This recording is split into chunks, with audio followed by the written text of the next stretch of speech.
ભેંસ દૂધ ઓછું આપે તો ત્યારે ભેંસના ખીલા બદલવાથી દૂધ વધતું,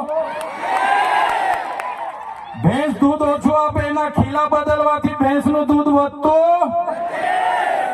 આવનારા દિવસોમાં સરકારને કહીએ છે મંત્રીઓ બદલવાથી અમારો કોઈ વિકાસ થવાનો નથી. 2027માં અમે સરકાર બદલી દેવાના છે. બદલી દઈશું ને આપણે? તૈયાર છો બધા? ત્યારે આ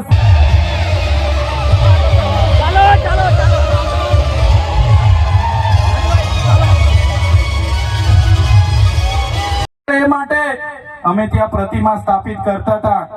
ત્યારે આ ભાજપના સાંસદ મનસુખભાઈ વસાવા, 3 જિલ્લાની પોલીસ અને એમના RSS વાળાએ આપણને ત્યાં પ્રતિમા સ્થાપતા અટકાવી દીધા હતા. અને પ્રતિમા સ્થાપતા આપણા ઘણા લોકોને ડિટેન કર્યા હતા. 3 જિલ્લાની પોલીસ અમને પકડવા માટે આવી હતી, છતાં આપણે એમનાથી ડર્યા નથી અને બિરસા મુંડાની પ્રતિમા ડેડિયાપાડામાં સ્થાપિત કરી છે. ત્યારે આજે દેશના વડાપ્રધાનને આજે ડેડિયાપાડા આવવું પડે એ આપણા બધાની તાકાત છે. ત્યારે વડાપ્રધાન ડેડિયાપાડા આવે છે ત્યારે લોકોને ભેગા કરવા માટે 500 કરોડ આદિવાસી બજેટમાંથી જોગવાઈ કરવામાં આવી છે.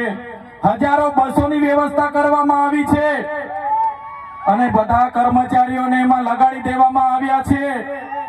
આજે ડેડિયાપાડાના ગામડાઓમાં ટીડીઓ ના મળે, તલાટીઓ ના મળે એવા ગામડાઓની ગલીઓમાં આ ગુજરાતના નાયબ મુખ્યમંત્રી, એમના મંત્રીઓ, એમના સાંસદો, એમના ધારાસભ્ય ડેડિયાપાડાના ગલીઓમાં 4 દિવસથી ફરે છે. જે લોકો એસી ચેમ્બરોમાંથી બહાર નહોતા આવતા, જે લોકો ગાંધીનગરમાં પડે ફતાડીએ રહેતા હતા, એ લોકોને ગામડે ફરતા કરી દીધા. એ આપણી બધાની તાકાત છે ભાઈઓ. ત્યારે નરેન્દ્રભાઈ મોદી આપણા કુળદેવી માતાના દર્શને જવાના છે. દેવમોગરા એ મહારાષ્ટ્ર, મધ્યપ્રદેશ, ગુજરાત અને રાજસ્થાનના લાખો લોકોનું આસ્થાનું કેન્દ્ર છે. અને દેવમોગરા જઈને રાજનીતિ જ્યારે કરવા માંગે છે ત્યારે નરેન્દ્રભાઈ મોદીને હું આ મંચ પરથી કહેવા માંગુ છું, તમને જો આદિવાસીઓ માટે હિત હોય તમે દેવમોગરા જજો, તમે હિજારી લઈને આવજો, તમે મવડાનો ચોખ્ખો દારૂ 1 બોટલ લઈને આવજો, તમે 1 મરઘો લઈને આવજો, 1 બકરો લઈને આવજો. દર્શન કરીને એની પ્રસાદી કરીને તમે ત્યાં જ જમીને પછી જજો. ત્યારે અમે માનીશું કે તમે આદિવાસીઓના હિતેચ્છુ છો. તમે આદિવાસીઓ માટે આજ દિવસ સુધી તમે 24 વર્ષથી રાજનીતિમાં છો. આગળ મુખ્યમંત્રી હતા, હમણાં વડાપ્રધાન છો. આદિવાસીઓ આજે શિક્ષક માટે આંદોલન કરે છે, શાળા માટે આંદોલન કરે છે, નર્મદાના પાણી માટે આંદોલન કરે છે, પોતાની જમીનો બચાવવા આંદોલન કરે છે, જીએમડીસીઓ હટાવવા આંદોલન કરે છે, જીઆઈડીસીઓમાં રોજગાર માટે આંદોલન કરે છે. ત્યારે નરેન્દ્રભાઈ મોદીજીને કહેવા માંગુ છું, હવે અમે લડેંગે, જીતેંગે, જિંદાબાદ, મુર્દાબાદ આવેદન નિવેદન કરવા માંગતા નથી. હવે અમે લડવા માંગતા નથી. હવે ધરણા પ્રદર્શન બંધ, હવે આંદોલન બંધ.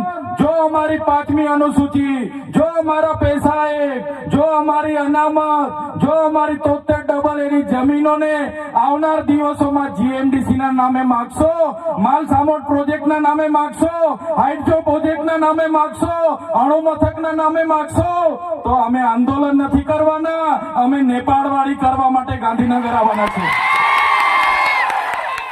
અમે નેપાળવાળી કરવા માટે ગાંધીનગર આવીશું. તે દિવસે તમારો ને અમારો સામનો થશે, તે દિવસે ખબર પડશે ઓરિજિનલ આદિવાસીઓ કોણ છે તે.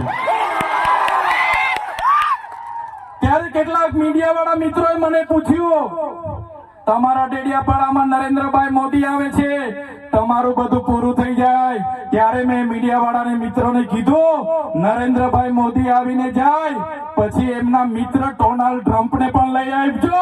અમારા લોકોને ક્યાંય ફેર પડવાનો નથી. હવે અમારા લોકો જાગી ગયા છે, અધિકારોની વાત કરીએ છીએ. સંવિધાન અધિકારો અમને આપો, સામાજિક અધિકારો આપો. અમને જે મળેલી અમારા અધિકારોની વાત અમે કરીએ છીએ ત્યારે અમને ખબર પડી ગઈ કે આદિવાસી સમાજ હવે જાગૃત થયો છે.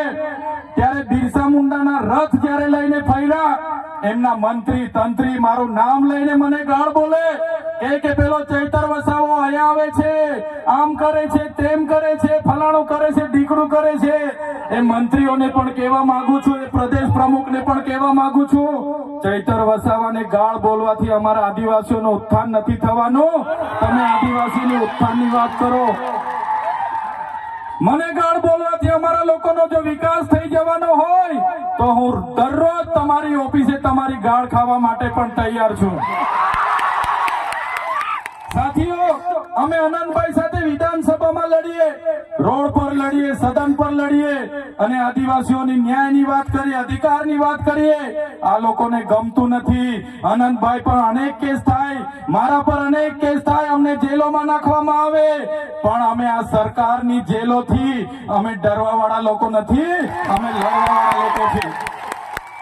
સાથીઓ, મંચ પરથી કહેવા માંગીએ છીએ, આ ચૈતર વસાવાના, અનંત વસાવાને જ્યારે સમાજની જરૂર પડશે અમે આ ધડ ધરવા માટે પણ તમારી સાથે તૈયાર છીએ. આ ધડ ધરવા માટે પણ અમે સમાજ માટે તૈયાર છે. એ ગુજરાતના મુખ્યમંત્રી ભૂપેન્દ્રભાઈ પટેલ, એ ગુજરાતના ઉપમુખ્યમંત્રી હર્ષભાઈ સંઘવીની પોલીસમાં પાણી નથી કે આ ચૈતર વસાવાના અનંત પટેલને એરેસ્ટ કરી શકે. ત્યારે સાથીઓ, જાગવાની જરૂર છે. આગળ ડોક્ટર સાહેબે કીધું, આપણી જે મૂળ સંસ્કૃતિ છે આપણે ભૂલી ચાલ્યા. આપણો નંદરિયો દેવ, આપણો ગામનો હિમારિયો દેવ, આપણો વાઘદેવ, ગોવાળદેવ, આપણો કાળિયો ભૂત, આપણે ધરતી માતાને પૂજનારા, આપણે નદી નાળાને પૂજનારા, આપણે ચંદ્ર અને સૂર્યને પૂજનારા, આપણે પ્રકૃતિના પૂજક તરીકે છે. ત્યારે જન્મ મરણની વિધિ, લગ્નની વિધિ આપણે ભૂલી ચાલ્યા છે. ત્યારે આજે આ લોકો આપણા પર જાતિનો દાખલો માંગે છે, પુરાવા માંગે છે. ભણેલા છોકરાઓને પૂછી લો. સાથીઓ, જે આપણી રીત પરંપરાઓ છે, આપણો જે પહેરવેશ છે, આપણા પૂર્વજો આઝાદી પહેલા ઓળખી કાઢતા હતા. ગોરા અંગ્રેજો આવ્યા, એમના પહેરવેશ, એમની બોલી પરથી આપણા પૂર્વજો જાણી ગયા કે આપણા દુશ્મન છે. આજે તો આપણે એ લોકોની સંસ્કૃતિ અપનાવતા થઈ ગયા, એ લોકોના પેન્ટ શર્ટ પહેરતા થઈ ગયા, એ લોકોના જીન ટી શર્ટ પહેરતા થઈ ગયા, એ લોકોના બૂટ સૂટ આપણે પહેરતા થઈ ગયા. આપણી બહેનો પણ આજે પંજાબી પહેરતી થઈ ગઈ, ડ્રેસ પહેરતા થઈ ગયા, ચણિયા ચોરી પહેરતી થઈ ગઈ, જીન શર્ટ ટી શર્ટ પહેરતા થઈ ગયા. ત્યારે આવનારા દિવસોમાં આપણો દુશ્મન કોણ છે તે આપણને ખબર પડવાની. ત્યારે આપણે મૌલિક નૈતિક મૂલ્ય આપણે જાળવવા પડશે. આપણી બોલી ભાષા આપણે સાચવવી પડશે. આપણો પહેરવેશ, આપણી સંસ્કૃતિ, આપણા વારસામાં મળેલી આપણી પરંપરાઓ, રીત રિવાજો આપણે સાચવવા પડશે. સાથીઓ, આપણા વિસ્તારમાં વૈશ્વિકરણના નામે જમીનો છીનવાય છે. ઔદ્યોગિકરણના નામે જીઆઈડીસી આવી, એમાં જમીનો છીનવાઈ ગઈ. અને તમે જોઈ લો, આજે ધર્માંતરણના નામે આદિવાસીઓને ભોળવામાં આવે છે. આજે શિક્ષણના નામે ધર્મના પ્રચારો થાય છે. ત્યારે મારા આદિવાસી સાથીઓને કહેવા માંગુ છું, જે દિવસે આપણે આજે આદિવાસી તરીકે મટી જઈશું તે દિવસે આપણું અનામત પણ આપણને મળવાનું નથી. તે દિવસે આપણે જમીનો પણ બચાવી નથી શકવાના. સંવિધાને આપેલી જળ, જંગલ, જમીન પરના અધિકારો પણ નથી બચાવી શકવાના. ત્યારે આ લોકોને આપણે કહેવાનું છે કે આપણે હવે ઓરિજિનલ આદિવાસીની રીત રિવાજમાં, પહેરવેશમાં, આવા કાર્યક્રમમાં આપણા ઓજારો સાથે, વાજિત્રો સાથે ઉપસ્થિત થયેલા છે. ત્યારે મારા તમામ વડીલો, તમામ યુવાનો, માતા બહેનોને વિનંતી છે કે આ કાર્યક્રમ એ સમાજનો કાર્યક્રમ છે અને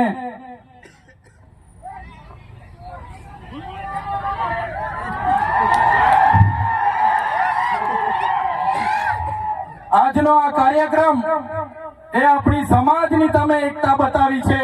આજે ભાજપના નેતાઓને, ભાજપના મુખ્યમંત્રી, ઉપમુખ્યમંત્રીને અને ભાજપના વડાપ્રધાનને આદિવાસીઓની તાકાત આજે આપણે બતાવી દીધી છે. એ બદલ બધાનો ખૂબ ખૂબ આભાર. આ આપણી તાકાત છે. અને જ્યારે પણ કોઈ જીએમડીસી ની વાત આ વિસ્તારમાં લઈને આવશે, જ્યારે પણ આ વિસ્તારમાં હાઇડ્રો પ્રોજેક્ટના નામે ગામડાઓ વિસ્થાપિત કરવાની વાત કરશે, કોરિડોરના નામે ગામડાઓને વિસ્થાપિત કરવાની વાત આવશે, માલસામોડ પ્રોજેક્ટના નામે ગામડાઓ વિસ્થાપિત કરવાની વાત આવશે, કે કેવડિયાની મારી બહેનોને હેરાન કરવાની વાત આવશે, તે દિવસે પણ આવો ઘોડાપુર આપણે પહોંચવાનું છે. તે દિવસે પણ ઘોડાપુર થઈને આપણે પહોંચવાનું છે.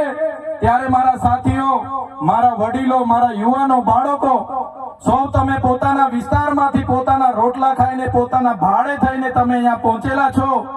ત્યારે આ તમારો ભાવ, આ તમારા અમારા પ્રત્યેનો પ્રેમ, આ તમારો સહકાર અમારી તાકાત છે.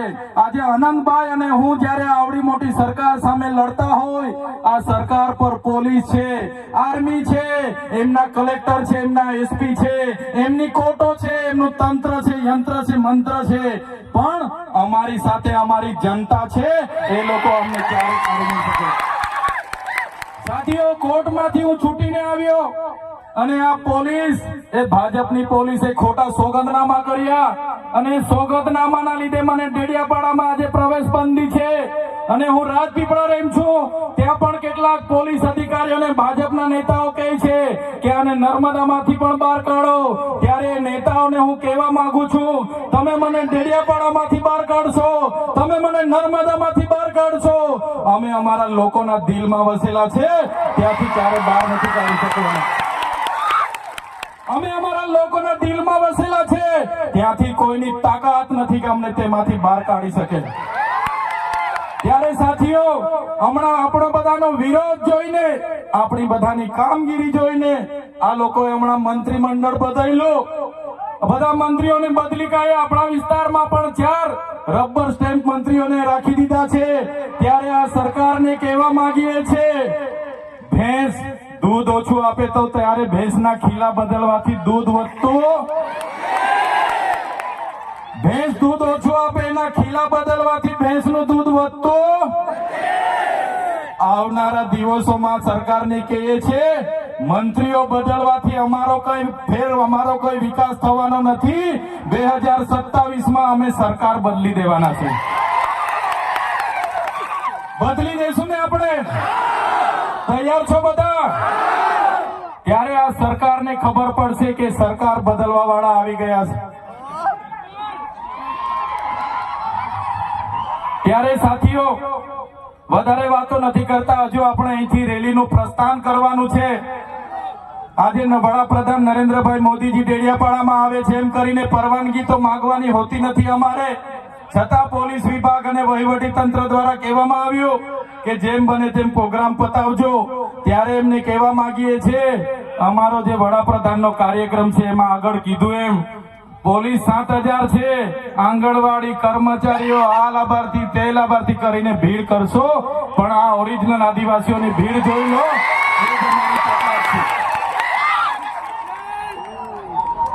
ત્યારે સાથીઓ, ભગવાન બિરસા મુંડાની જે ઉપદેશો હતા, એમના જે વિચારો હતા, એમણે પોતાનું 25 વર્ષમાં પોતાનું જીવન આપણા માટે સમર્પિત કરી દીધું. આપણે બધા એમના વિચારો, ઉપદેશો અહીંથી લઈને જઈશું.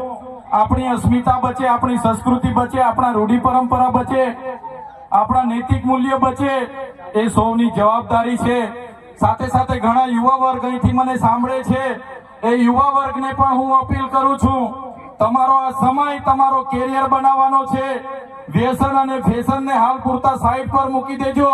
તમારું પહેલા કેરિયર બનાવો, પછી આપણે આવનારા દિવસોમાં બધું જોઈ લઈશું. એટલે મારા તમામ સમાજના લોકોને અપીલ કરું છું, આ સરકાર આપણને ભણવા ના દે, આ સરકાર આપણે રોજગારી ના આપે, છતાં આપણે બધાએ સાથે મળીને આવનારા દિવસોમાં આપણા સમાજને દિશા આપવાનું કામ કરવાનું છે. ત્યારે યુવાનો આ વાતને પણ ધ્યાનમાં રાખે. નમસ્તે મિત્રો, હું છું ચાંદની પરમાર. આપની મનપસંદ ચેનલ એટલે કે દીવ મિરર ન્યૂઝ ચેનલને લાઈક કરો, શેર કરો અને ફોલો કરો. અને હા, તેમાં દરરોજ તાજા સમાચાર જોવાનું ભૂલશો નહીં. નમસ્કાર દર્શક મિત્રો, હું છું પાયલ બામભણિયા. આજના મુખ્ય સમાચાર, દેશ વિદેશ, ગુજરાત રાજ્યના તાજા બ્રેકિંગ સમાચાર નિહાળો દીવ મિરર ન્યૂઝ ચેનલ પર દરરોજ રેગ્યુલર.